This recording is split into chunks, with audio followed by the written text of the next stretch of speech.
All right, let's talk about a problem that I think every single one of us knows way too well, that dreaded afternoon energy crash.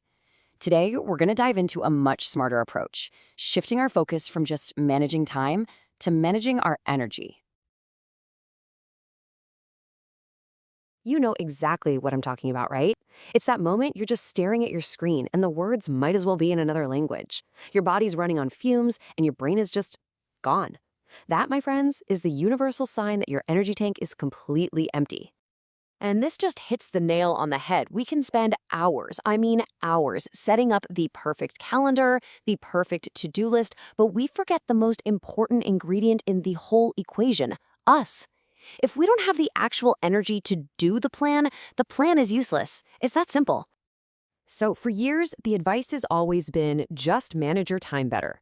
But that whole approach has a massive flaw, doesn't it? It completely ignores the real source of the problem, which is our energy. Think about it. The old advice tells you to time block 8 hours of deep, focused work.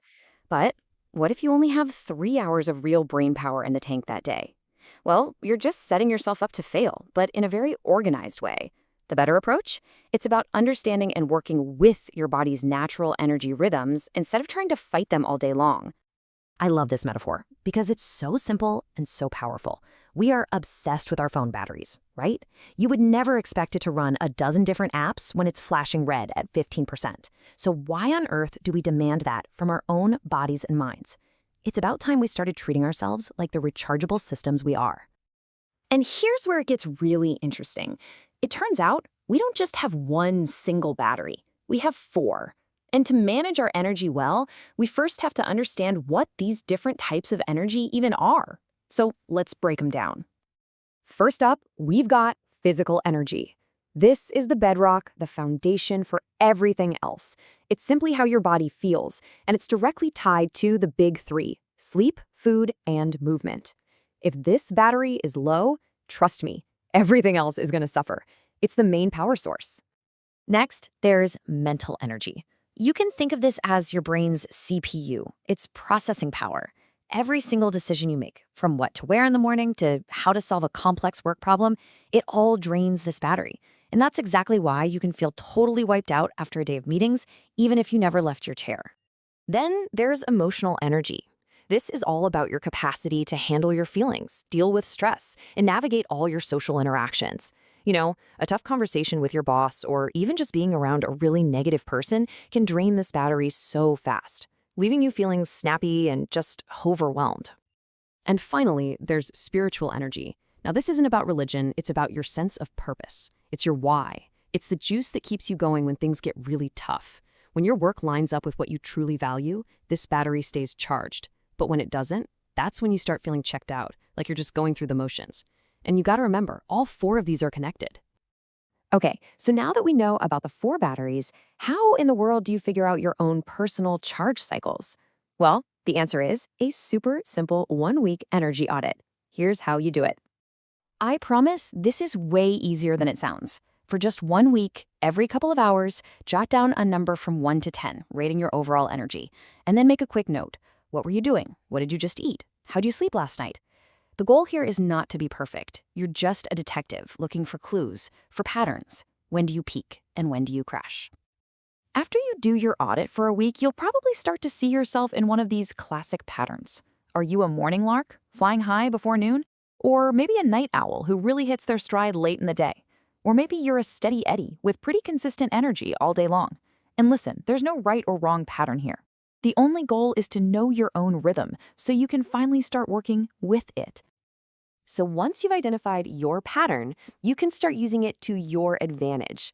Let's get into some really practical, quick fixes to boost your energy right when you need it most. For a physical boost, you do not need to go run a marathon. Try what's called micro movements, a few simple stretches at your desk, walking up 1 flight of stairs. It can work wonders. And when it comes to snacking, please step away from the sugar. A strategic snack, something with protein and healthy fat like a handful of nuts, that's going to give you sustained energy, not a quick spike and an even quicker crash. The power nap. It is an amazing tool if you follow the rules. And here they are. The sweet spot is just 10 to 20 minutes. Any longer and you risk waking up feeling even worse. And you want to get it in before 3 p.m. so you don't mess up your sleep at night. Seriously, set an alarm for this one. We can also protect our mental and emotional batteries. You can fight back against decision fatigue by just automating small choices, like what you eat for lunch every day. And you have to set boundaries. That could mean finally saying no to that one friend who drains all your energy, or it could be as simple as limiting how much negative news you watch. Now, quick fixes are great, but for real lasting change, we have to build a system. This is where we stop just reacting to our energy levels and start proactively designing our days around them. The strategy here is actually pretty simple. Match your task to your energy level. You have high energy tasks, like creative brainstorming. Then you've got medium energy tasks, like clearing out your email, and low energy tasks, like organizing files. The absolute game changer is when you schedule your most demanding work for your peak energy times and save all the mindless stuff for when you're in a slump anyway. So, how do you actually get started without this feeling like another huge project? Easy. Just follow this simple 3-week plan. Week 1, you just assess. That's it. Just track your energy. In week 2, I want you to make just one small change. Maybe schedule your most important task during your peak time. And then by week 3, you can start building out a fuller system. It's all about small, easy steps. And that's really the bottom line. This is not about white-knuckling it, forcing productivity through sheer willpower. That is a recipe for burnout. It's about working smarter by finally understanding your own personal operating system and then designing your life to work with it, not against it. So I'll leave you with this question. Forget about trying to change everything at once. What is the one tiny little change you can make today to manage your energy just a little bit better? Maybe it's that strategic snack. Maybe it's a 5-minute walk. Or maybe it's scheduling just one task differently. Start there, because the biggest results, they almost always start with the smallest shift in energy. If you love this content, please share, make sure you click like on this video, and subscribe to our channel.